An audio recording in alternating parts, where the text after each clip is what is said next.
Entonces, bueno, buenas tardes con todos los presentes y muchísimas gracias por su asistencia. Mi nombre es Orlando López, actualmente soy coordinador del equipo de ciberseguridad de MetaRed y subgerente de seguridad de la información de la Corporación San Ignacio de Loyola. Como una breve introducción, MetaRed es una organización sin fin de lucro que busca entre las universidades iberoamericanas crear una sinergia en distintos rubros. Puede ser gobierno de TI, puede ser gestión de proveedores, tecnología educativa, y lo que nos lleva a este webinar principalmente es ciberseguridad.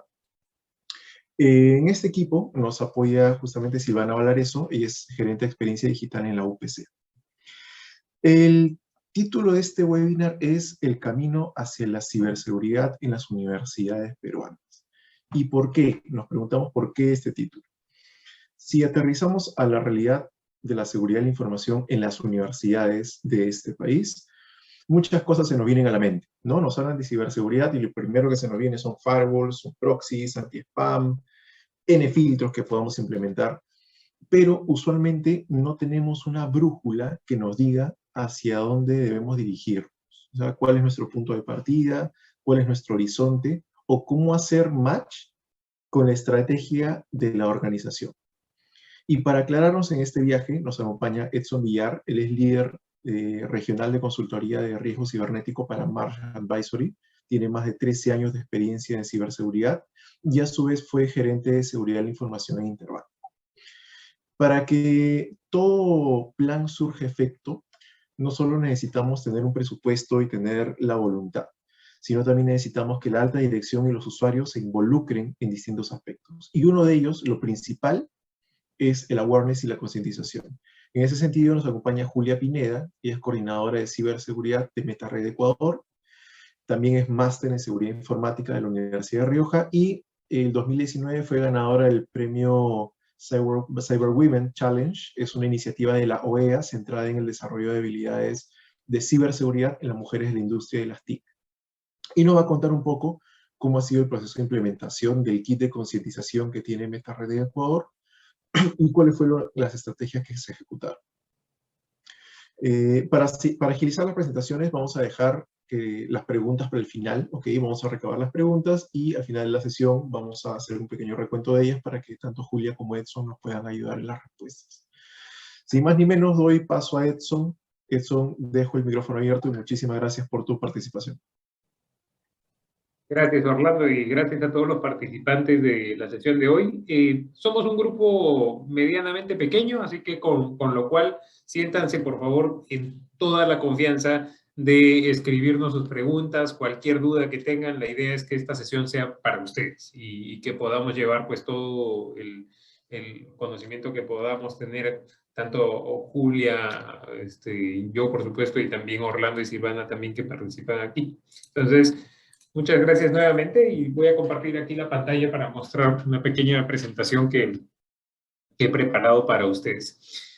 Básicamente, y ya Orlando nos hablaba un poco de los retos que hay que enfrentar, ¿no? Estamos hablando de que no todo se trata de implementar pues una tecnología, una herramienta y que finalmente pues sea la bala de plata para la ciberseguridad. Las cosas no funcionan de esa manera y justamente la idea de esta charla es abrirnos un poquito más ese espectro, ¿cierto? Dentro de eso, 5 temas que estoy trayendo hoy a colación en la charla de hoy es justamente la parte del panorama de ciberseguridad, que creo que es importante. Si bien siempre lo escuchamos, esto es un tema que va cambiando muy dinámicamente en los temas de ciberseguridad, entonces es importante que tengamos una foto actual y que podamos utilizarla en todos nuestros objetivos, ¿cierto? Segundo, el análisis de las principales amenazas. ¿A quiénes nos enfrentamos hoy? Escuchamos mucho de ransomware, pero pues hoy no es la única amenaza, ¿cierto?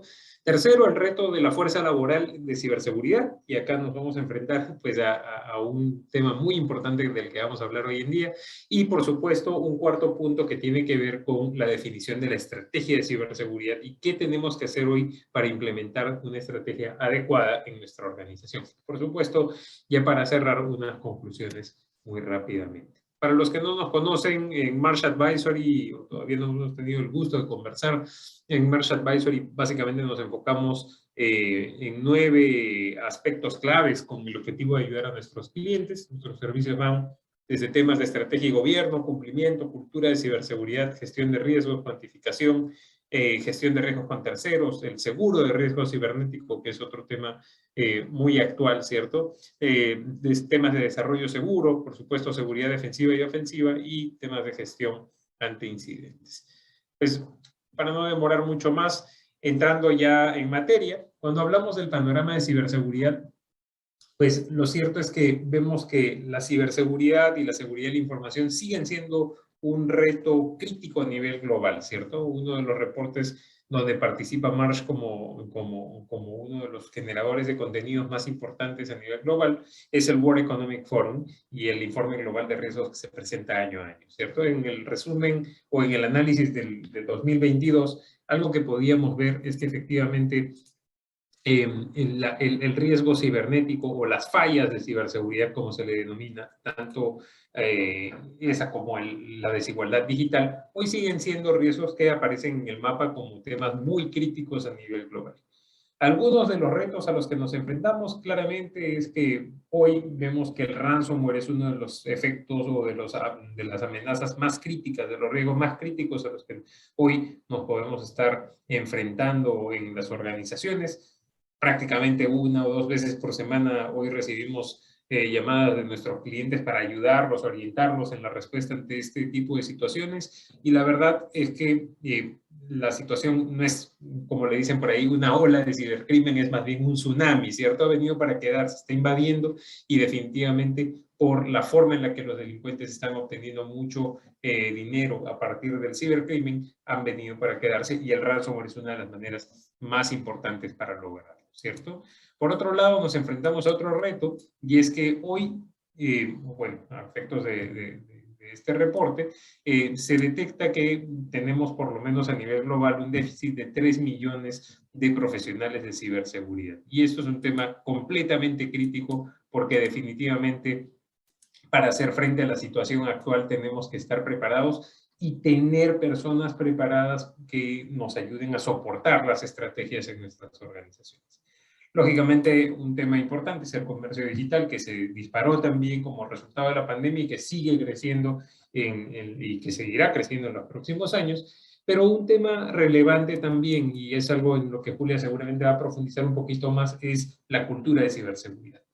Cuando hablamos de los ataques más importantes, el 95% de esos ataques hoy comienza con una falla humana y eso pues claramente tiene que ver con todas las medidas de seguridad que podamos poner, pero también con la cultura de ciberseguridad que podamos implementar en nuestras organizaciones. A grandes rasgos, pues, ¿por qué se nos está disparando, incluso aún más que antes, el tema del riesgo cibernético en general? Es por 5 pilares clave que creo que son bien importantes y que muchas de nuestras organizaciones hoy los están viviendo, ¿no? Uno, el trabajo remoto, si bien ahora estamos regresando pues en algunas organizaciones ya físicamente, lo cierto es que el trabajo remoto de alguna manera ha venido para quedarse, ¿cierto? Si no es completamente remoto, en un modelo un poquito más híbrido. Y lo cierto es que esto abrió las capacidades, demostró que efectivamente podíamos ser productivos trabajando desde casa o desde la ubicación que prefiriéramos, pero pues lo cierto es que esto trajo consigo también una serie de riesgos. Al inicio de la pandemia vimos que las organizaciones tuvieron que vivir una transformación digital que de repente la tenían planeada para 3 años en 3 semanas, algunas en 3 días, ¿cierto? Y eso definitivamente lo que trajo consigo es una serie de retos y riesgos que de repente no los teníamos pensados o no teníamos las herramientas y controles necesarios para enfrentarlos al inicio de la pandemia.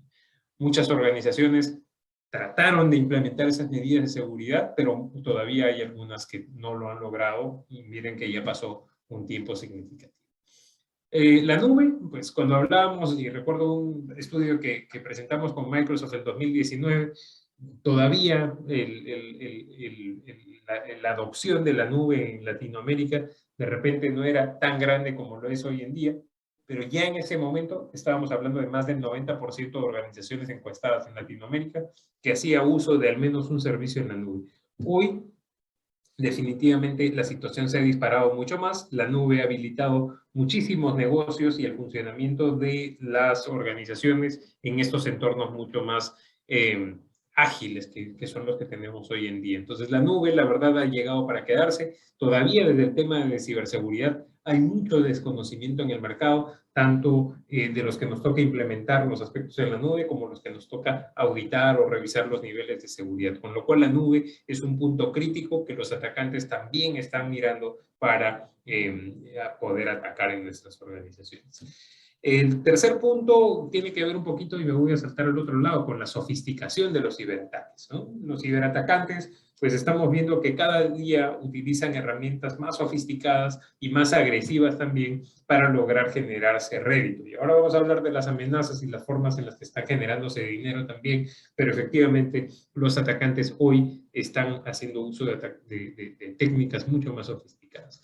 La tecnología y la transformación digital, especialmente cuando hablamos aquí en MetaRed, estamos hablando de las universidades. Recuerdo en el 2019, 2018, cuando uno visitaba algunas universidades, pues decía, la parte tecnológica sí es importante, pero de repente no es el core. Podemos seguir dictando clases, así no tengamos los sistemas. Hoy lo cierto es que hay una dependencia muchísimo más alta de la tecnología. Yo he sido docente también en universidades y definitivamente sé que las herramientas tecnológicas hoy forman parte integral de cómo es que llegamos a los alumnos, pero definitivamente ya en un entorno mucho más híbrido, sin estas herramientas adecuadas o seguras, pues no tendríamos la capacidad de continuar operando correctamente. Y por último, esas capacidades de ciberinteligencia o de ciberresiliencia que tenemos que ir construyendo hoy en día en nuestras organizaciones, porque como todos sabemos en este foro, pues los ataques no es que sean probablemente que nos ocurra, es que nos van a ocurrir y tenemos que estar preparados y listos para reaccionar de la mejor manera. Como dicen por ahí, prepararnos para fallar. En temas de ransomware, definitivamente muchos de nosotros hemos escuchado cómo es que esto termina afectando a las organizaciones. Acá en el verde podemos ver un poquito de cómo ha ido evolucionando la distribución de los ataques de ransomware por industria, particularmente en educación. Definitivamente vemos que esto varía de año a año. En algunos años, pues definitivamente vemos algunos incrementos en sectores como la administración pública, pero definitivamente en educación hoy vivimos una grave situación de afectación por casos de ransomware. Muchísimas universidades, colegios y otras instituciones educativas se ven afectados por estos casos. Y definitivamente el ransomware, por más importante que sea, no es la única fuente de amenazas con la que nos tenemos que preparar. Por supuesto, cuando atacamos al ransomware, seguramente vamos a ir atacando muchas otras de estas vulnerabilidades o riesgos que pueden afectar a las organizaciones. Pero acá quería traerles el top 8 justamente de esas ciberamenazas que hoy las organizaciones están enfrentando. El ransomware, ya lo hablamos, está generando muchísimo dinero a los ciberdelincuentes y básicamente hoy prácticamente todos los tipos de ransomware están teniendo una vertiente que tiene que ver con el secuestro de las operaciones, de los sistemas en nuestras redes, pero también ya están siendo vinculados adicionalmente con la fuga de datos antes del cifrado de nuestros sistemas, con lo cual pues tienen dos fuentes de ingreso probablemente. Si nosotros no queremos pagar el rescate y queremos comenzar a rescatar los sistemas a partir de nuestros backups, el delincuente va a tener una nueva forma de extorsionarnos a partir de la información que ya se llevó antes del ataque. Segundo, otros tipos de malware, ¿cierto? El ransomware definitivamente es uno de esos tipos, pero hoy no podemos olvidarnos de todos los otros tipos de malware que nos estamos enfrentando. Definitivamente uno que se ha disparado también durante la pandemia es el malware intrusivo, ¿cierto? Que busca pues ganar acceso a nuestros sistemas y normalmente o muchas veces va a estar muy integrado con el ransomware. Comienza con un malware intrusivo en nuestros sistemas y luego que el delincuente pues escanea o revisa todos nuestros sistemas, se lleva la información que considera valiosa, luego termina insertando un ransomware y afectando nuestras operaciones. El tercero es el cryptojacking, que si no lo conocían, pues es importante que lo conozcan. Es una manera muy interesante que los ciberdelincuentes han encontrado para generarse dinero, y esto básicamente es a través de parasitar nuestros sistemas con el objetivo de consumir nuestro procesamiento y utilizarlo para generar criptomonedas, bitcoins específicamente. Entonces, esta es una de las maneras que allá por el 2016-17, cuando hablábamos de esto, era una cosa que se veía muy poco, o que simplemente pues la gente no se preocupaba, borraba el software malicioso y seguía operando sin ningún problema. Hoy es la tercera amenaza a nivel global, con lo cual pues definitivamente tiene que estar en nuestro radar. El cuarto punto, ya veíamos allá en la primera lámina que efectivamente el 95% de los ataques importantes comienzan con una falla humana. Una de las principales fuentes de falla humana son justamente las amenazas en el correo electrónico. Acá, dos que hay que tener en cuenta, que están sufriendo mucho las organizaciones en Latinoamérica, es uno, el Business Email Compromise, que son este tipo de ataques en los que alguien trata de suplantar la identidad de un cliente, de un proveedor, ya sea pues de un alto mando de la organización, con el objetivo de tratar de lograr hacer transacciones inusuales o no autorizadas hacia cuentas que después pues sean lógicamente cuentas fraudulentas y de las que después sea difícil recuperar el dinero. Pero también las amenazas por correo electrónico van a ser la puerta de entrada para muchos otros de los ataques, como justamente casos de malware o casos de ransomware.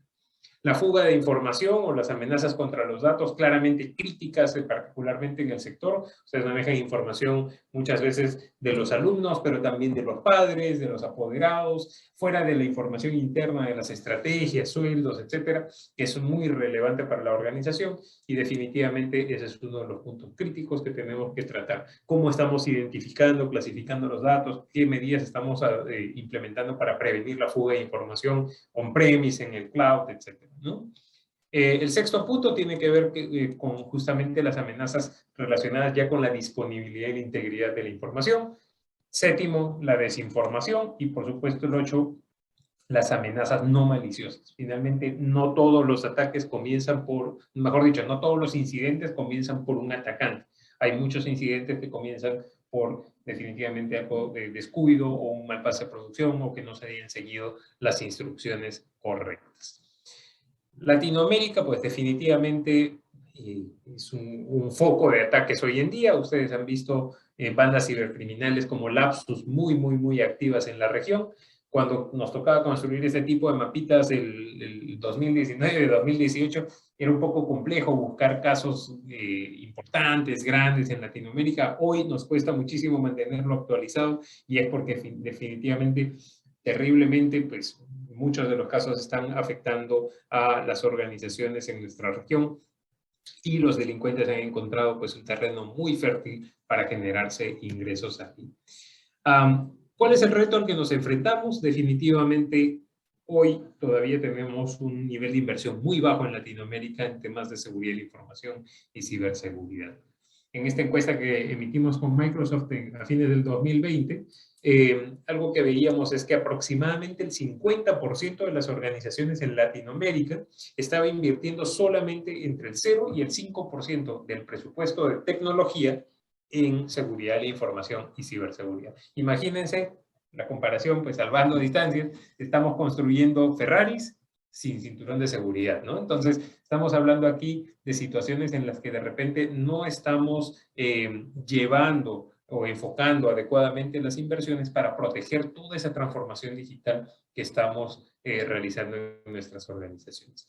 Por otro lado, pues hay otras compañías que sí que están un poco más avanzadas y están invirtiendo algo más del presupuesto en estos sectores. Ahora, no se trata tampoco pues, de derrochar el dinero, y ahora vamos a hablar un poquito de cómo se estructura una estrategia, pero sí se trata de enfocar un poco más de presupuesto como para que podamos tener la capacidad de hacer frente a estas amenazas que conversábamos antes. En la pandemia definitivamente vemos que un 24% de las organizaciones incrementaron el presupuesto en temas de seguridad y ciberseguridad, 48% lo mantuvo, y lamentablemente un 10% no entendió bien la situación aparentemente, y definitivamente pues, tomó la decisión de repente incorrecta de reducir el presupuesto de temas de seguridad y ciberseguridad. El reto de la fuerza laboral Hoy en día lo cierto es que la especialización en temas de ciberseguridad y seguridad de la información ha cambiado muchísimo, ¿cierto? Encontramos muchas especialidades, acá les traía algunas de ellas, solamente en 5 de los temas principales, ¿cierto? Gestión y gobierno de ciberseguridad, en pruebas de seguridad, en ingeniería y arquitectura, en monitoreo y respuesta, en consultoría y auditoría, y esto se desglosa en diferentes especialidades. ¿Qué pasa cuando no tenemos a los especialistas correctos dentro de nuestros equipos, ya sea internos o dentro de nuestros terceros que también nos proveen servicios? Nos enfrentamos a retos muy graves y que efectivamente tienen un efecto directo y real en nuestra seguridad. Y acá les traigo un extracto de un estudio que sacó el ISC Cuadrado. Como saben, es una organización dedicada a los temas de seguridad de la información y ciberseguridad, donde efectivamente vemos que los efectos directos que tiene la ausencia de personal especializado en las organizaciones se materializan principalmente en esos 6, ¿cierto? Sistemas desconfigurados, claramente, si no tenemos los skills adecuados a nivel técnico, vamos a tener este gran problema. Segundo, falta de tiempo para una adecuada gestión de riesgos.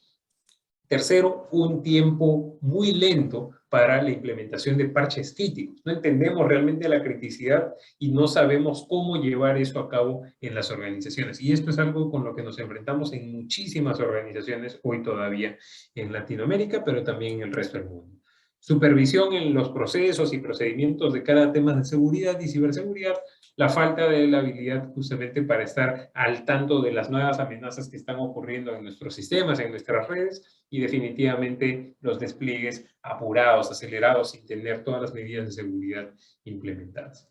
Ahora, cuando hoy estamos buscando contratar a alguien en temas de seguridad y ciberseguridad, buscamos básicamente 4 habilidades, o son las principales que hoy en día se buscan, ¿cierto?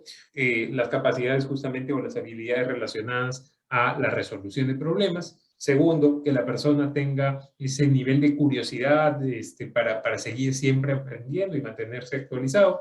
Tercero, a diferencia de antes, que nos podíamos dar el lujo de pensar que la seguridad y la ciberseguridad era un problema de TI o de la personita que nos manejaba las redes, hoy lo cierto es que cuando hablamos de estos temas, estamos hablando de problemas estratégicos, estamos hablando de problemas que le interesan al C-suite de nuestra organización, al directorio de nuestra organización, y en ese sentido, hoy un profesional de seguridad y ciberseguridad tiene que poder comunicarse en términos entendibles por otras audiencias.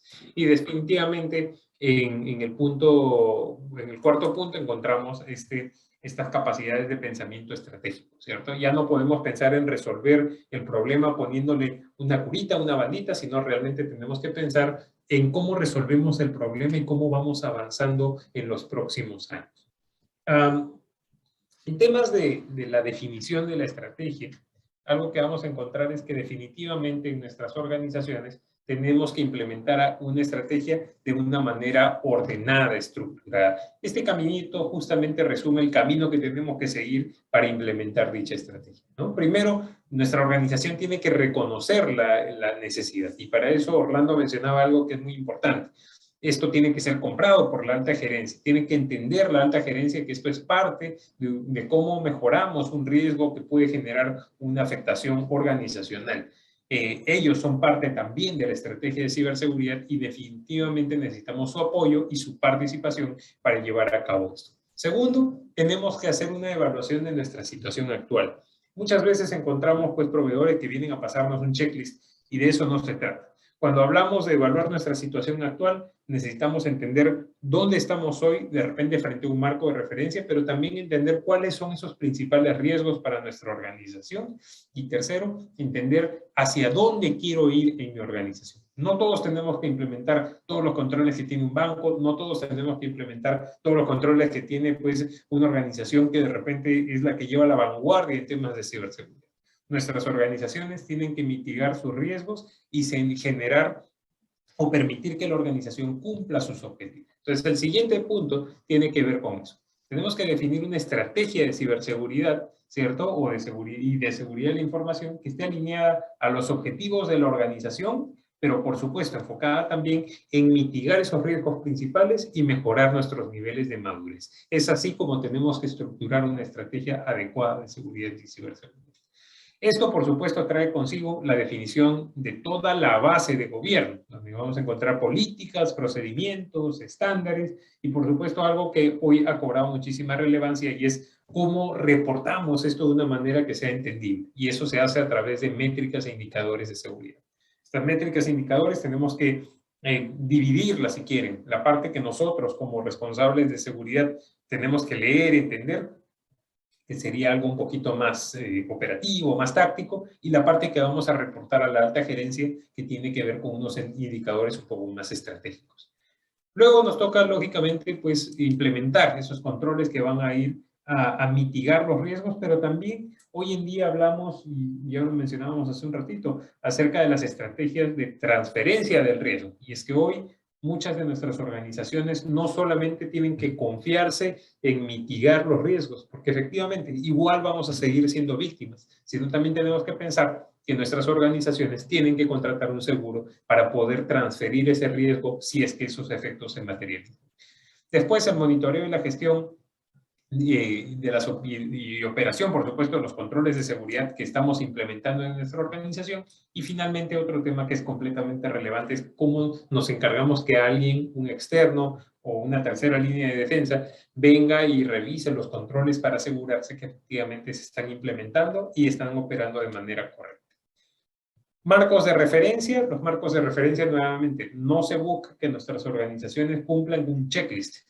Buscamos tener un marco de referencia que nos guíe en todas las buenas prácticas que deberíamos tener en nuestras organizaciones. Hay algunas organizaciones que hoy vienen implementando temas de ISO 27001, otras que van a estar un poquito más orientadas al framework de ciberseguridad de NIST y otras que van a estar de repente enfocadas en entornos un poco más específicos, más técnicos, donde vamos a ver que también el syscontrols en su versión 8 va a ser la medida correcta. Pero finalmente, no nos perdamos en los controles. De los controles nosotros tenemos que identificar cuáles son los que tenemos que adoptar de una manera estructurada, ordenada y priorizada de cara a los riesgos que tenemos en nuestra organización. Ya para ir terminando, quería compartirles este gráfico que efectivamente nos muestra cuáles son esas principales inversiones que vienen realizando las organizaciones. ¿Dónde es que se ha notado más ese incremento del presupuesto de seguridad y ciberseguridad en los últimos años? Tenemos protección de malware, gestión de accesos, pero también en un tercer y cuarto lugar, la parte de seguridad en el acceso remoto, protección de datos y después definitivamente la concientización y entrenamiento. A nivel de conclusiones, ya 3 puntitos solamente para concluir, y es efectivamente, uno, el entorno de riesgos hoy nos obliga, ¿cierto?, a reevaluar esas prioridades que podemos tener en seguridad de la información y ciberseguridad, desde todo lo que venimos implementando hasta cómo le decimos a nuestra organización que a pesar de las inversiones que hagamos, vamos a ser víctimas de un ataque y que eso lo tenemos que transferir a través de un seguro.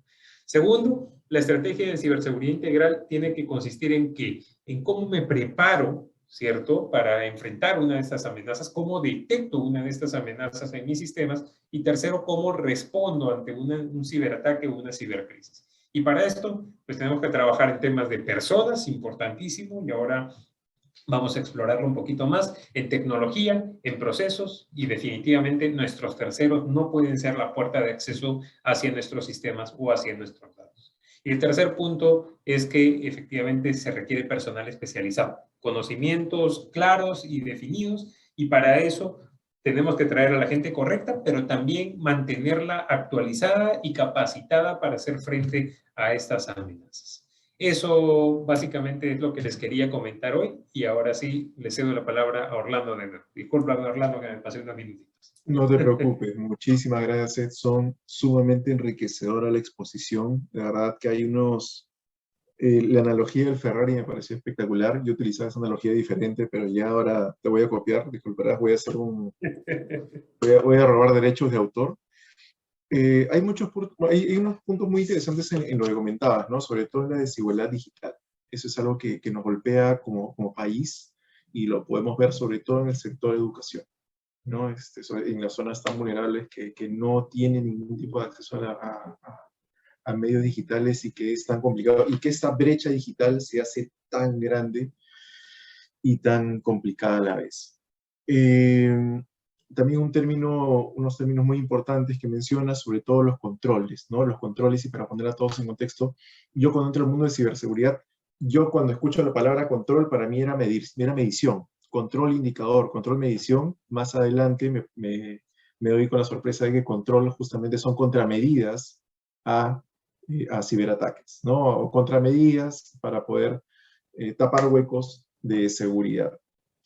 Y una parte muy, muy, muy importante que también mencionaste es el tema de la estrategia. Es importantísimo que la estrategia de seguridad de la información tiene que estar directamente relacionada y directamente proporcional a la estrategia de la compañía, a la estrategia de la organización, a los objetivos estratégicos de la organización, porque si no, realmente estamos disparando al aire. Si no, vamos a crear nuestros propios objetivos, vamos a tener nuestra propia visión de empresa, como pasa en muchas organizaciones. TI tiene esta visión, comercial va por acá, el área de educación virtual va por acá, y finalmente no hay una sinergia, y esta sinergia evita que todos conversemos el mismo idioma. Muchísimas gracias, Edson. Dejamos las preguntas para el final. Entonces, ahora doy paso a Julia. Julia nos va a comentar su experiencia en Ecuador con respecto al kit de concientización y cómo hicieron toda esta estrategia en las universidades de Ecuador. Julia, adelante. Muchísimas gracias. Muchas gracias, Orlando, por la invitación y al público presente por permitirme comentar este proceso de implementación y cómo lo vivimos en las universidades de Ecuador. Para esto tengo una presentación. ¿Me confirman si la pueden observar? Sí, ya se ve, ya se ve. Ya, perfecto. Ya,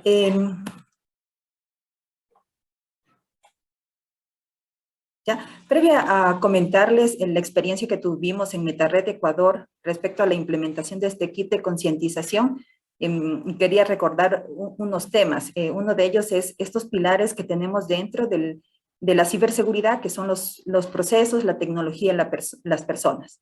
En muchas organizaciones, como bien decía en la conferencia anterior, nos dedicamos o nos enfocamos netamente a poner controles tecnológicos. Si queremos llegar a un cierto nivel de seguridad dentro de nuestra organización, es necesario que estos tres pilares, estos tres componentes, lleguen a engranarse y hagan sinergia para poder tener un nivel de seguridad. Y uno de esos componentes es el tema de las personas. Las personas dentro de una organización deben estar preparadas, capacitadas y concientizadas para poder afrontar las diferentes amenazas que tenemos dentro de la ciberseguridad.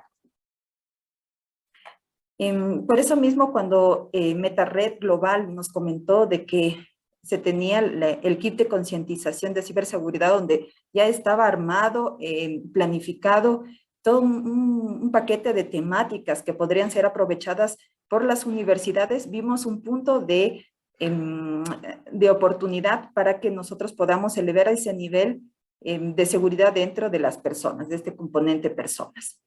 Dentro de este kit, básicamente, aquí ya se tienen todas las fases que debe seguir una universidad para poder hacer el proceso de implementación, pero claro, no necesariamente se tiene que seguir esos pasos, se pueden hacer ciertas modificaciones dependiendo del escenario en el que se encuentre.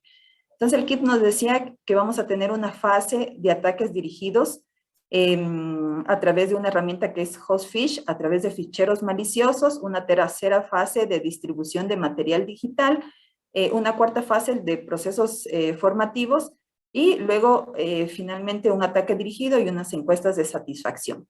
Dentro de este kit de concientización ya existen las temáticas desarrolladas que eran muy enfocadas a todo el tema de aseguramiento de la información dentro de las personas. Habían temáticas como la información, temas de correo, contraseñas, seguridad en los puestos de trabajo, dispositivos móviles, redes sociales. Entonces, ya teníamos organizado todo un plan de concientización que podemos coger e implementar dentro de las universidades.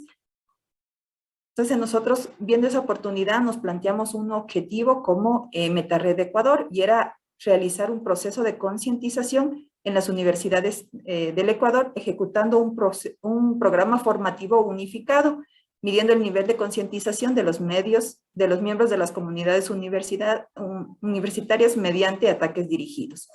Algo muy importante de este objetivo era que queríamos crear un programa formativo unificado, es decir, que no cada institución o organización tome el plan y lo ejecute con sus propios recursos, sino que queríamos poder tener un conjunto de universidades que trabajen juntas y puedan hacer actividades en conjuntos. Habrán actividades que se puedan hacer una sola vez y que puedan servir a todas las universidades, y actividades que cada universidad las tendría que hacer. Por ello, modificamos un poco la planificación que teníamos dentro del programa de concientización. Nosotros primero tuvimos una fase de planificación y de recursos, luego entramos ya a la fase del ataque dirigido con la herramienta Hostfish. No entramos al ataque dirigido con los ficheros maliciosos, debido a que estábamos en teletrabajo, porque la implementación de este kit de concientización fue en estos 2 años de pandemia. Luego entrábamos a una difusión de los consejos, difusión del material formativo, y también realizábamos por cada temática unos webinars. Entonces, esto de aquí, estas 3 actividades se volvieron cíclico. Por cada temática realizábamos difusión de consejos, difusión del material formativo y los webinars. En base a esta planificación, desde la coordinación de MetaRed Ecuador, se invitó a todas las universidades del Ecuador para comentarles de este proyecto y mirar quiénes estaban interesadas de poder incluirse dentro de este programa. Entonces se envió este comunicado. Luego de esta invitación nos respondieron 16 universidades que estaban interesadas en formar parte del proceso de implementación, y definieron unos coordinadores por cada una de estas universidades.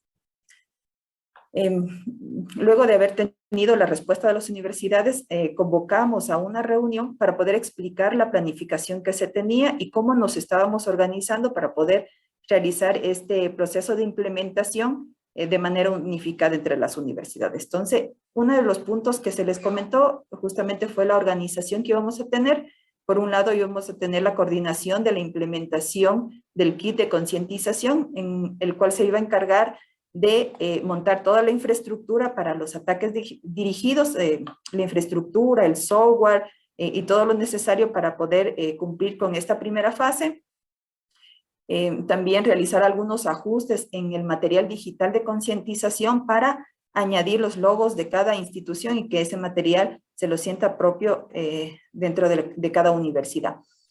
Y otra actividad o otra responsabilidad que tenía la coordinación era el coordinar el lanzamiento de las temáticas y los webinars que teníamos para cada temática. Del lado de cada universidad era necesario que ellos apoyen también con actividades internas dentro de su organización, por lo cual íbamos a tener unos coordinadores de cada una de las universidades, y ellos iban a coordinar con sus departamentos internos, ya sea de talento humano, de comunicación, de tecnología, para poder hacer el proceso formativo.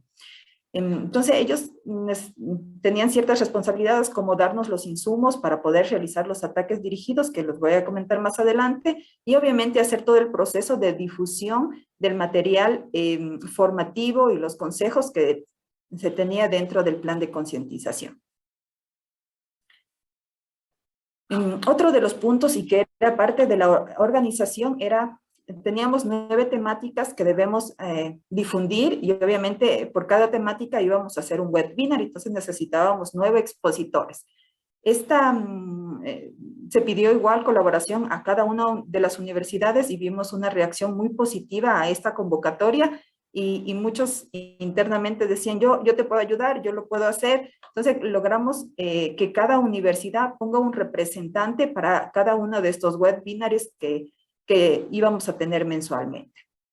Y con ello logramos también compromiso de estas universidades dentro del proceso formativo, porque algo muy importante, este proceso formativo no solo fue de 1 semana, 2 semanas, sino fueron 11 meses de implementación de todo este plan de concientización.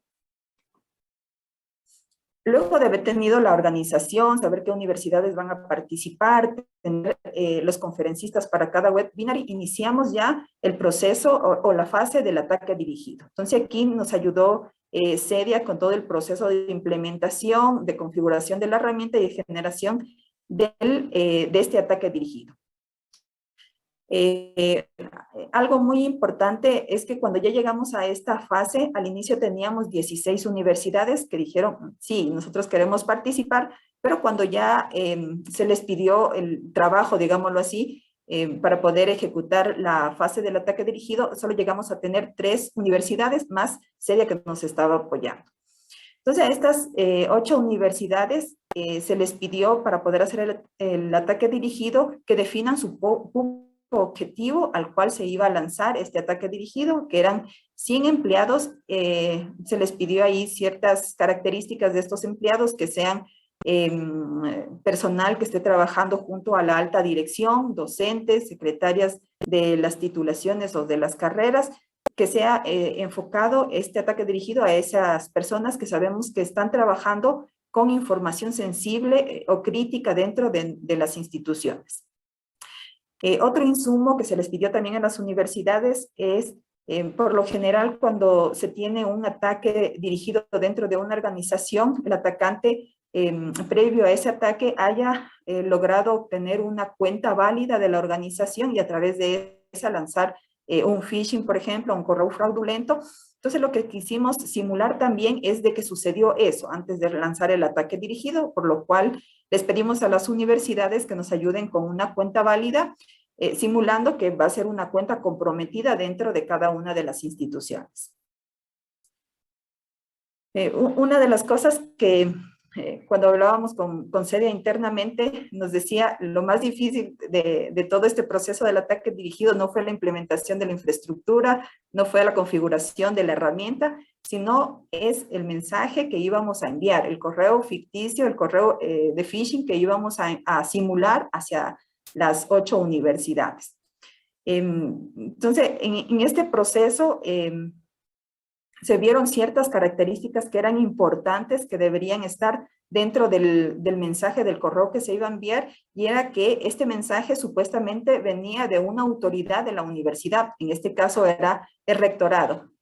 Una amenaza sutil dentro del mensaje y un tiempo de ejecución de la acción que nosotros queremos hacer. Entonces, el mensaje es el que ustedes observan dentro de la pantalla. Estimada, venía el nombre de la persona, Julia Pineda. Por disposición del rectorado, todos los empleados de la institución deben hacer clic en LinkedIn con su cuenta de correo institucional con el objetivo de potenciar la promoción de nuestra querida institución. Haga clic en... recuerde que la fecha máxima establecida para esta tarea vence mañana a las 10 a.m. con sentimientos de distinguida consideración, rectorado. Entonces, era muy claro que era una orden de una autoridad dentro de la institución y que tenía un plazo máximo de ejecución. Entonces, con eso se incentiva o se presiona a ese usuario que está leyendo a que haga la acción que nosotros queremos. Obviamente todos los empleados que abrieron este correo y sintieron esa presión, dieron clic en el enlace sin darse cuenta de que el comunicado no era un comunicado oficial. Nosotros, cuando estamos dentro de una institución, sabemos cuáles son los canales oficiales por donde se nos informa los temas institucionales, los eventos, comunicados, normativas. Entonces, todas las personas que dieron clic a ese enlace, estamos suponiendo que no se dieron cuenta de que no estaba viniendo este correo por los canales oficiales. Algo también muy importante dentro de este ataque dirigido es de que al dar clic se iban a un enlace muy parecido a LinkedIn. El link o el dominio que se utilizó para poder hacer este ataque dirigido es linkedin.in, pero la URL original es linkedin.com. Hay dos variaciones que se hizo y que visualmente, tal vez si lo miramos muy rápido, pareciera que estamos entrando a LinkedIn. Una de ellas es que la I fue cambiada por la L y el .com fue cambiado por el .in, ¿ya? Entonces, es necesario que nuestros nuestra comunidad universitaria esté preparada para poder identificar aquellas componentes o elementos que pudieran llegarles a ellos y que pudieran suponer que es un ataque, un phishing, un correo fraudulento, al cual yo no tengo que darle clic, yo no tengo que ingresar los datos que me solicitan. Y la imagen que vemos por acá es la página que se les abría a los empleados cuando ellos daban clic en este enlace que se envió en el comunicado, muy similar a la página de LinkedIn. Dentro de este proceso de ataque dirigido, al final tuvimos que ir mirando y analizando los resultados que obtenimos por cada institución. Entonces, en estas dos gráficas están los resultados de una de las dos de las instituciones que participaron dentro del programa. En la primera nos podemos dar cuenta que enviamos 74 correos a los empleados de esa institución. De esos, 48 empleados abrieron el correo que enviamos, 35 dieron clic, ya sea por curiosidad, por mirar qué es lo que está sucediendo. 17 enviaron datos, es decir, ellos pusieron su usuario y su contraseña de la institución para entrar supuestamente a esta página de LinkedIn. Y 2 reportaron el incidente dentro de esta institución. Como observan aquí, hay una línea de tiempo donde hay ciertos puntos de colores. Cada colorcito significa las acciones que existieron. Aquí debe ser el verdecito, no se observa porque hay muchos puntitos. Ahí fue el momento donde se envió el correo. Los que están de tomatito claro es cuando abrieron el correo. Los de tomate oscuro es cuando dieron clic al enlace. Y los que están de color rojo ya son las acciones más graves que hizo un usuario, que fue el entregar el usuario y la contraseña en este ataque dirigido. Entonces, en los primeros momentos, si se dan cuenta del ataque dirigido, es donde más tuvimos actividad. Leyeron el correo, dieron clic, muchos usuarios ingresaron el usuario y la contraseña, y entre más pasó el tiempo, ya veíamos que la actividad era menor, pero existían usuarios que seguían abriendo el correo, dando clic, incluso uno luego de algunos días, un par de días, ingresó su usuario y su contraseña. Lo mismo, vimos el mismo comportamiento en las otras universidades. Esta es otra universidad. En esta enviamos 101 correos. De esos 101 correos, 31 empleados abrieron el correo, 31 dieron clic en el enlace y 21 enviaron datos confidenciales como es el usuario y la contraseña, y aquí no existieron reportes internos. El mismo comportamiento en las primeras horas del ataque dirigido es donde observamos más actividad. Leen el correo, abren, dan clic en el enlace, envían datos, pero esta actividad va disminuyendo. Pero así vaya disminuyendo, existen actividades críticas que se ejecutan ya sea por uno o dos usuarios, como es el ingresar el usuario y la contraseña dentro de este sitio fraudulento, supuesto sitio fraudulento. Por acá también tenemos otro ejemplo de otra universidad. Aquí el escenario fue un poco distinto, por eso lo puse. Aquí en esta universidad hay procesos de concientización, hay un equipo de respuesta a incidentes que atiende los incidentes que pudieran entrar dentro de esa institución, y el comportamiento fue un poco diferente, no fue tanto, pero como podemos observar aquí, fueron 100 correos los que se enviaron, 27 abrieron el correo, 27 dieron clic y 18 empleados enviaron el usuario y la contraseña y 4 usuarios reportaron. Lo mismo, en las primeras horas del envío del correo fraudulento empezamos a ver mucha actividad de lectura del correo, de clics sobre el enlace, de envío de usuario y contraseña. Y en el tiempo, ya luego de unos días, por aquí existió un usuario que abrió el correo y también dio clic en ese enlace. De toda esta fase del ataque dirigido, las estadísticas generales que pudimos obtener de esto, como eran 8 más CEDIA también que participó en este ataque dirigido, eran 9 instituciones que se enviaron correos, terminamos enviando 1,148 correos, de esos 1,148, 443 abrieron el correo, 330 dieron clic sobre ese enlace y 278 enviaron datos confidenciales como es el usuario y la contraseña. Es un 24% de todo el universo de correos que enviamos, que llegaron a esa fase más penosa, digámoslo así, que es el enviar el usuario y la contraseña. Claro está que cuando decimos dieron clic 430, no quiere decir que la acción de dar clic sobre ese enlace posiblemente fraudulento no se convierte en un riesgo para la institución. Entonces, por ello es necesario que estos empleados o todos los empleados de las instituciones logren reconocer cuando están frente a un ataque, logren poder mirar aquellas señales que dicen muy probable esto es un correo dudoso, así que lo tengo que consultar antes de hacer alguna acción. Luego de hacer todas estas actividades, obviamente no hicimos un reporte general y se les enviamos a todas las universidades, sino que hicimos reuniones individuales por cada una de las instituciones para poder comentar los resultados que observamos y también poder capturar toda esa información, todo ese ambiente que se vivió al momento de ejecutar este ataque dirigido. Un punto importante también es que las instituciones sabían que iba a existir en el tiempo un ataque dirigido, pero no sabían cuándo.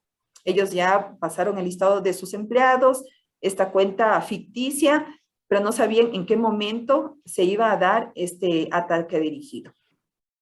Algo también importante es que dentro de una de estas universidades, tal vez el temor de sentirse que tiene unos resultados negativos en temas de seguridad, previo a que se ejecute el ataque dirigido, ellos hicieron todo un proceso, una semana de concientización con sus empleados para, digamos, disminuir cualquier riesgo que pudiera haber con este ataque o tener datos negativos en este sentido. Cuando hicimos las reuniones individuales con las instituciones para mostrar los resultados, hicimos ciertas preguntas para mirar cuál fue el ambiente que se vivió internamente dentro de cada IES. Uno de esos fue a quién reportaron el incidente. Algunas de las universidades nos comentaban que lo reportaban a una persona de TI, lo reportaron al rectorado, a talento humano. ¿Por qué medio lo reportaron? Lo realizaron a través de una llamada, a través de un correo electrónico, a través de un sistema de tickets, a través de un WhatsApp. En algunas de las universidades nos decían que el reporte llegó hacia todas las instancias, llegó al rectorado, llegó al área de talento humano y llegó también a TI. Es decir, el personal interno de esta institución no sabía a quién dirigirse al mirar que está frente a un ataque. Otra pregunta que hicimos es, ¿qué acciones tomaron internamente? Como esto era un ataque dirigido y de conocimiento del coordinador de cada una de las IES, una de las directrices que dimos antes de lanzar el ataque dirigido es de que esto se lleve en absoluto secreto, es decir, que no sean advertidos internamente de que se va a lanzar el ataque dirigido para, obviamente, poder tener datos más reales de cómo se vive dentro de cada institución un posible ataque que pudiera existir. Entonces, las acciones que tomaron cada institución cuando se dio el ataque dirigido, unos no soportaron, digamos así, la presión de poder mirar que estaban reportando al rectorado, a talento humano, a TI, y existía una confusión interna con sus usuarios, terminaron comunicando de que ese ataque dirigido fue una prueba, que ellos lo estaban coordinando. Entonces, se comentó internamente que eso se estaba realizando. Otra acción es que existieron comunicados tanto del rectorado como de recursos humanos indicando de que ese correo que estaban ellos recibiendo era un correo fraudulento. Pero aquí una situación que vimos y que se puede mejorar en cada IES es de que esos comunicados no fueron comunicados que llegaron o fueron leídos por la comunidad universitaria, porque a pesar de que estaban comunicando dentro de esa institución de que eso es un correo fraudulento, pasó el comunicado por rectorado, pasó el comunicado desde recursos humanos, las personas, los empleados seguían dando clic en el enlace y seguían enviando información confidencial, como es el usuario y la contraseña, dentro del ataque dirigido. Entonces nos dimos cuenta que tal vez los comunicados que estaban dentro de esa institución no eran comunicados impactantes que pudieran alertar en realidad a su comunidad, como para hacer un stop, digamos, a ese ataque que estaban enfrentando. Otras universidades nos comentaban que cuando les reportaban a ellos también hacían un proceso de concientización. Les indicaban que eso era un correo fraudulento y qué cosas debían haber notado para que se puedan dar cuenta de que están frente a un correo falso. Y también se les instruyó sobre el cambio de contraseña. Luego de haber pasado ya esta fase del ataque dirigido, y ya con estos indicadores que acabamos de ver, entramos ya al proceso formativo. Este proceso formativo iba a ser un ciclo de 9 veces por cada temática. Entonces se estructuró ciertas actividades que íbamos a hacer dentro de ese mes, del plan formativo. Entonces, este es un ejemplo. Una de las actividades era concientizar del tema de redes sociales. Entonces aquí se dividieron algunas actividades. Uno era difundir material digital con el consejo 1 sobre esta temática, y este consejo, que era una imagen, vincularlo a un tríptico. Este tríptico, dentro de la planificación que tenía MetaRed, era un material físico. Como estábamos en pandemia, eso no lo podíamos hacer, así que dijimos, ese debe seguir siendo digital. Simplemente linkémoslo para que la comunidad universitaria pueda mirar ese tríptico. Otra actividad también que se hizo es lanzar un segundo mensaje ya en la siguiente semana y vincularlo a un documento formativo, que es un PDF donde explican todas las medidas que debemos tener, en este caso de esta temática, que era redes sociales. Y finalmente íbamos a lanzar el webinar. Las instituciones tenían que hacer un proceso de difusión interna sobre ese webinar. Y luego tendríamos el webinar, que era la colaboración de todas las universidades que estaban trabajando en ese momento. Este es un ejemplo del material formativo que entrega MetaRed. A este material formativo lo que se le fue añadiendo fueron los logos de la institución para que esto sea difundido internamente. Acá vemos un poco la participación que tuvimos en cada webinar. La mayoría de los participantes de los webinars fueron participantes de las universidades que estaban colaborando dentro de este proceso de implementación, y también teníamos ciertos participantes que venían de escuelas de otros países que entraban a mirar este webinar que estábamos realizando. Al inicio teníamos un promedio de unos 400, 300 participantes, luego disminuyó esta cantidad de participantes a 200, 300 participantes. Aquí algo muy importante también es, como la difusión del webinar es por cada universidad hizo su difusión interna para poder atraer a personas interesadas que quieran conocer sobre el tema de temáticas de ciberseguridad. Unas universidades lanzaban el comunicado, la invitación, y hasta ahí quedaba su accionar. Pero una universidad nos comentaba de que para cierto personal, tenían ellos un listado, era obligatorio y estaba notificado desde recursos humanos. Entonces, cuando nosotros íbamos a ver las estadísticas de quién participó en ese webinar, veíamos que casi el 50% del personal que teníamos en el webinar era de esta institución, y era por el hecho de que también dentro de este proceso formativo se involucró talento humano. Talento humano dijo, esto es obligatorio y esos cursos los tienen que tomar ustedes. Entonces vimos ahí una buena práctica que ellos utilizaron, que es recursos humanos. Estas son algunas de las capturas de los webinars que tuvimos durante todos esos meses. Y quiero finalizar con dos temitas. Cuando hablamos de concientizar a las personas sobre temas de seguridad, es llegar con un mensaje que les permita dudar de lo que están viendo ante, por ejemplo, un fraude, un correo fraudulento. Ellos empiecen a dudar, empiecen a preguntarse, ¿es un correo válido? ¿Esto es algo verdadero? ¿Debo ingresar mis datos, mi clave, mi tarjeta de crédito? Si nosotros dejamos esa semillita de al menos dudar, podríamos disminuir el número de incidentes que pueda llegar a suceder dentro de una institución. Y otro punto muy importante que también es necesario rescatarlo cuando hacemos procesos de concientización.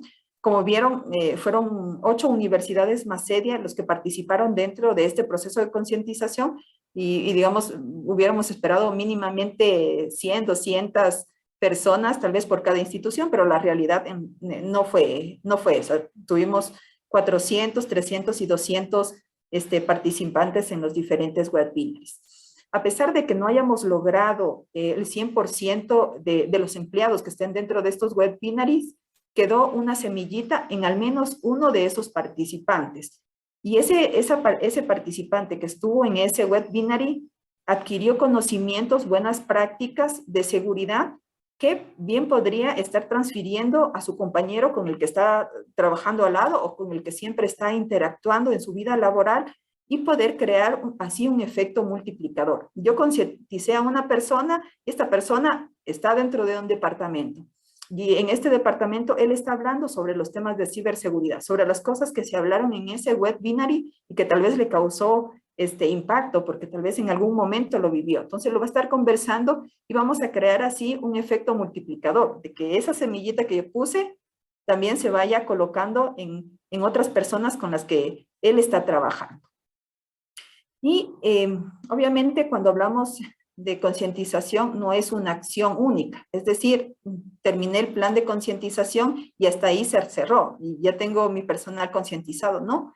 Es necesario mirar que dentro de una institución yo voy a tener personal que está en mi institución, ese personal muchas veces sale, o vamos a tener nuevo personal que tal vez no está capacitado y necesito hacer procesos de concientización y capacitación de esa persona. Entonces, es importante de que estos procesos no solo sean una acción y hasta ahí se termine, sino que debe ser un tema periódico. Siempre debo estar capacitando, concientizando para poder tener esas habilidades, estos conocimientos en ciberseguridad dentro de mis empleados. ¿Ya? Básicamente eso les quería compartir, la experiencia que pudimos obtener respecto a esta implementación del kit de concientización de MetaRed. Muchas gracias. Muchísimas gracias, Julia. Muy interesante la exposición. Me parece que teníamos una consulta, Silvana. Había una pregunta que habían realizado, si no me equivoco.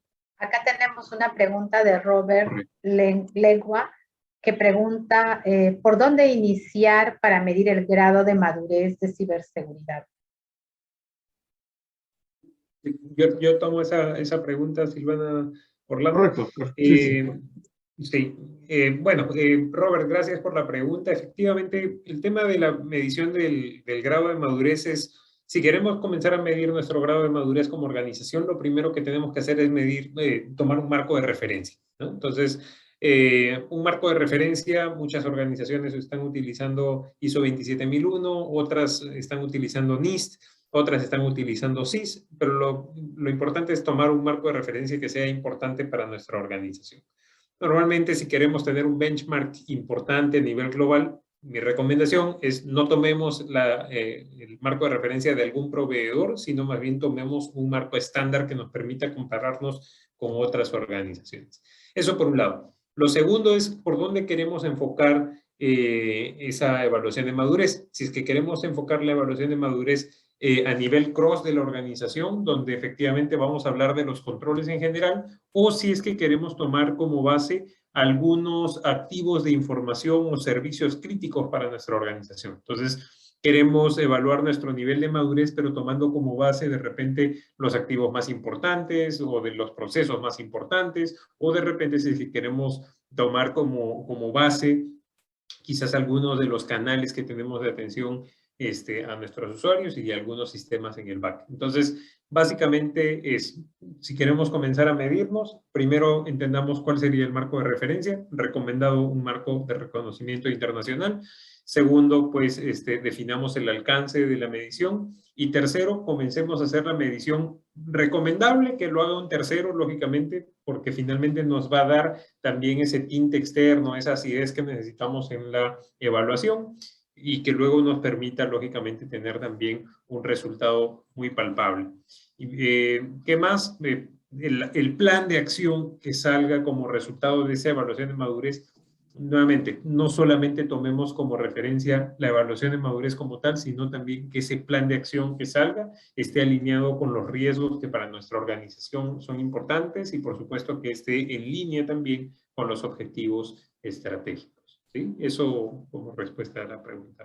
Importantísimo, justo lo que mencionas, Edson. Es importante tener tanto un equipo de auditoría interna en la cual puedas ir manteniendo los resultados que ha encontrado la auditoría externa, ¿no? Es algo que alguien desde afuera, como tú dices, tiene que decirte la verdad, tiene que decirte, ok, ¿cómo estás? ¿No? Hacerte una radiografía completa, una tomografía de todo el cuerpo y decir, bueno, estás mal acá, acá, acá, y el mantenimiento ya lo vas haciendo tú y siempre de acuerdo a un marco de referencia internacional, y también considerar que los diferentes marcos de referencia, cómo conversan de unos a otros, ¿no? Si vas con ISO, tratas de trabajar con la 27001, con la 30000 o con la 27005 y así vas encajando poco a poco, ¿no?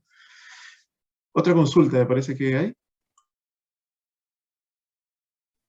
Sí, acá tenemos en la bandeja de preguntas y respuestas, Jaime Salazar nos comenta, puntualmente para el ámbito educativo existen diferentes fuentes de riesgo, por ejemplo, los estudiantes, docentes y el personal administrativo. Y la pregunta dice, ¿el plan de acción es diferente por cada uno de ellos? ¿Tienes ahí, Julia, por el lado, no sé, creo que va por el lado de cultura principalmente la pregunta? Sí, hay que mirar el contexto de cada uno de estos grupos de usuarios. Tenemos docentes, administrativos y estudiantes. Cuando hablamos de los administrativos están haciendo operaciones sobre los sistemas, están modificando información, están consultando información. Nuestros docentes están generando preguntas, cuestionarios para hacer procesos de evaluación a nuestros estudiantes, y los estudiantes están ingresando a los sistemas de información de cada universidad.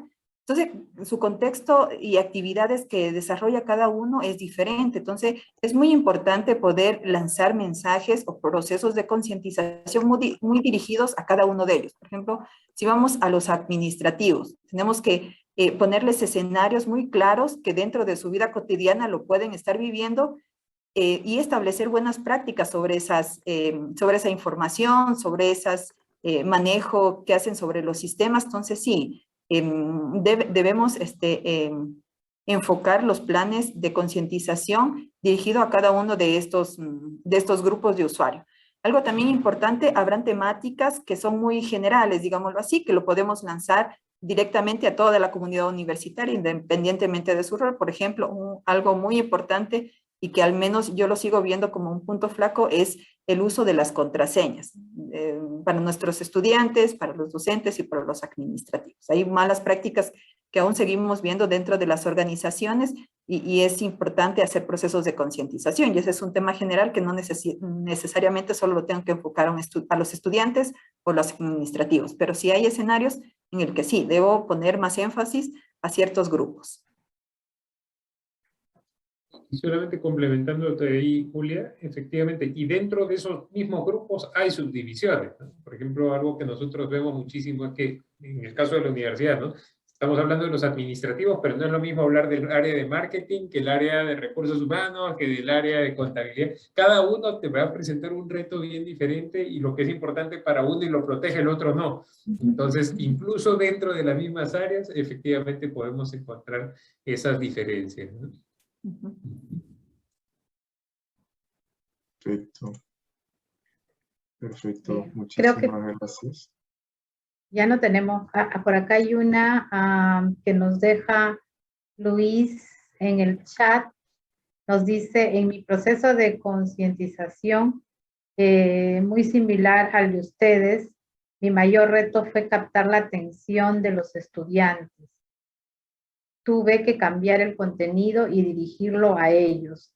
Usé un superhéroe. En algo me ayudó, pero los estudiantes son más difíciles de llegar e involucrarlos en el proceso. Esa fue mi experiencia, pero me quedo con la duda de encontrar una mejor estrategia. Sí, hay que ver cómo llegar a tu público, ¿no? Nosotros utilizamos en la universidad el kit peruano en pleno auge de la selección y cayeron muchísimos. O sea, muchísimos. Es cuestión de ver qué es lo que más le llama la atención a tu público, saber cuál es tu objetivo y tu target y mandarlo de una vez. Acá hay Perfecto. una última, Ujú. y es Sí, la sí. última, de Marvin, que casi se me pasaba, dice, para Julia, se volvió a realizar el ataque dirigido con Gopship al final del proceso de concienciación. Si es así, ¿hubo algún cambio significativo? Dentro de este proceso de implementación, algo muy importante, como era la primera vez que hacemos un proceso de implementación en conjunto con varias universidades, hubo un detalle que no consideramos, y es que cuando hicimos el ataque dirigido definimos 100 personas por cada institución. Algunos nos enviaron un poco más, pero no nos aseguramos que en el proceso formativo ellos se encuentren, es decir, que ellos estén dentro de los webinars, estén leyendo todo el material formativo que se estaba difundiendo en cada institución. Entonces, no vimos, digamos, conveniente o con valor de poder hacer este último ataque dirigido. Justamente ahora estamos organizando y planificando ya el siguiente lanzamiento del kit de concientización, y obviamente tenemos que ir mirando esas debilidades que tuvimos en esta primera implementación para corregirlas. Orlando, gracias Julia, y si me permites una más que agregaba Jaime, dicen las instituciones educativas, existen también ataques internos, por ejemplo, una posible alteración de notas. En el escenario en que se lograra identificar atacante, ¿esto podría involucrar consecuencias legales o solo se manejaría internamente por la universidad? Me parece súper interesante. Sí, claro, ahí creo que es importante cómo lo debería manejar cada institución. Una institución podría tomar una medida un poco cautelosa, digámoslo así, para que no llegue a muchas instancias y hacer temas, qué sé yo, de códigos de éticas internos, tomar una resolución interna sobre ese caso. Y dependiendo, va a depender mucho de la gravedad del asunto, tal vez llevarlos a instancias legales, obviamente teniendo todas las evidencias de cuál es el responsable de todo ese fraude académico que se está dando. Correcto, creo que lo primero es entrar por el código de ética. En el código de ética de alumno es el contrato que firma todo alumno al ser parte de la institución. Y si por ahí, obviamente, ya estás entrando o puedes tomar acciones legales, pues definitivamente va por ese camino. Pero creo que todo primero se rige por un código de ética. Como para el trabajador, ¿no? Para las faltas tiene su memo y después del memo ya que viene una sanción mucho más fuerte. ¿Ok? Perfecto. Entonces, Silvana, damos el paso a Jorge. Sí, ya estamos acá con Jorge Bocio. Jorge Bocio, gracias por acompañarnos. Él es el secretario general de Metared Perú y nos acompaña aquí para el cierre ya de este webinar. Gracias, Jorge. Gracias Silvana, gracias Orlando y por supuesto muchas gracias Edson y Julia por acompañar con la experiencia de Metared Ecuador a este grupo de trabajo en Perú que está buscando precisamente seguir el ejemplo y los buenos pasos que han seguido otras redes, buscando esta formación de conciencia sobre el tema de ciberseguridad. Muchas veces pensamos que las universidades no estamos, digamos, en el blanco, no somos objetivo de los ataques, y sí lo somos, Tenemos muchos estudiantes, digamos, hay muchas fuentes de acceso. También a veces pensamos que, la pregunta última, ¿no? Que los ataques vienen de afuera y no vendrán nunca de adentro, ¿no? Y sí, los ataques también vienen de adentro, y protegernos con reglamentos, instrumentos legales, que además de, por supuesto, digamos, trabajar el comportamiento ético de nuestros equipos, de nuestros estudiantes, ¿no? Es fundamental. ¿no? Pero también tenemos que protegernos legalmente para poder actuar en caso que sea necesario. Muchas veces los ataques vienen de adentro. El caso más sonado el año pasado fue el de Facebook, ¿no? Y bueno, hay que estar preparados para todos. Tampoco podemos vivir desconfiando de todo el mundo. Lo que tenemos que hacer es construir una cultura de seguridad que nos haga a todos nosotros sentirnos seguros y colaborar con esa, pues, permanentemente. Como decía Julia, no es suficiente con hacer digamos, un ataque dirigido, decir, ok, estamos bien, ¿no? Porque esto es permanente. Estamos permanentemente siendo en riesgo, ¿no? Y el riesgo no solamente es de la institución, sino que estamos poniendo en riesgo a nuestros estudiantes, que han confiado en nosotros también. Entonces, por eso es tan importante que participemos, por eso invitamos a todas las personas que están en esta sala y que han podido disfrutar de esta charla, a que se conecten con MetaRed, en la página web de MetaRed, o también estoy copiando ahorita el enlace de la página en LinkedIn, que sigan la página de LinkedIn en MetaRed Perú, donde se comparten no solamente estas experiencias, estos seminarios, ahí también se comparten becas, cursos, actividades en las cuales ustedes pueden participar al ser parte de MetaRed. Entonces, invitados e invitadas todos y todas a formar parte de esta red, cuya única visión es compartir y colaborar, porque todos somos parte de una misma realidad y entre todos podemos hacernos cargo de estos riesgos, amenazas, pero también encontrar oportunidades comunes para el desarrollo y el bienestar de nuestros estudiantes y nuestros docentes. Muy agradecido entonces, Julia, Edson, Silvana y Orlando por este seminario, y muchas gracias, por supuesto, a todos los que participaron. Muy buenas tardes y que tengan todos un excelente fin de semana. Muchísimas gracias. Muchas gracias, un fuerte abrazo. Muchas gracias. Nos Gracias por la vemos. invitación. Hasta luego. Muchas gracias.